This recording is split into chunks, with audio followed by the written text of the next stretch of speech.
So I'm Sarah Cranor. I play the Baroque violin, and right now I live in Phoenix, Arizona.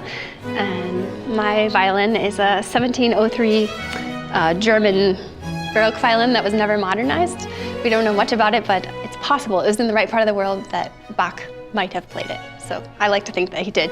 Probably not, but it's possible at least. So I'm very, very excited to play this instrument. Somebody in Princeton, New Jersey found it in pieces in Poland, put it together not very well, so it needed to be put back together, and then I got to play it for a while, and then actually a foundation bought it, and I get to play it. So yeah, thrilled about it. My grandma was a piano teacher, so we started with her, and I was 5, I think. If you played a good lesson, you got a cookie. So there was some early bribery involved, and I really, really wanted to play the harp. I think I was about 7 or 8, and my mom said, look, we have a violin in the attic, which is really bad for the violin, but you're gonna play the violin, and if you still wanna play the harp in a year, we'll think about it, but I stuck with the violin. I fell in love with it. There was a really, really amazing harpsichord early music professor, Elizabeth Farr, who is now retired. She ran the early music ensemble, and actually my now husband, he was like, oh, you should join the early music ensemble, it'll be fun. And secretly, we get a chance to hang out. And a long friendship with him turned into a marriage, obviously, but also a love of early music. I find it's kind of a tricky thing, like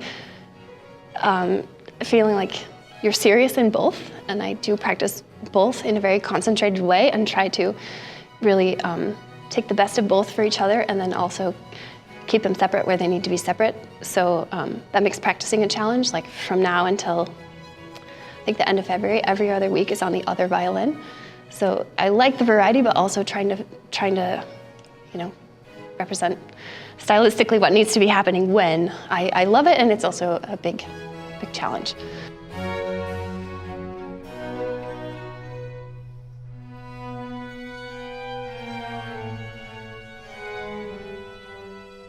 I love kind of the contrast, like with my running, it's a very concrete look at what you have done and how you're planning to do your training. And I've liked applying that to violin, whereas violin is sometimes kind of intangible.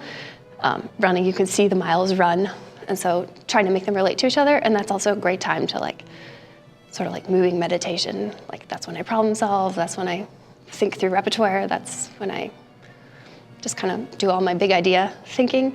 And I think the music is alive and intimate in a way that maybe they wouldn't find in other settings. Hopefully they would, but something that makes our historically informed performance unique. The sense of everyone involved. We're sharing this chamber music vision, and the way the text comes through. It's just amazing music. So I think they would love it, even if they don't know anything about it. And sometimes I think these labels can make people a little bit maybe nervous. Like if you don't know what that means, will you like it? Yes, you will love it. It's meant to be impactful emotionally from very first listen, so that's our goal.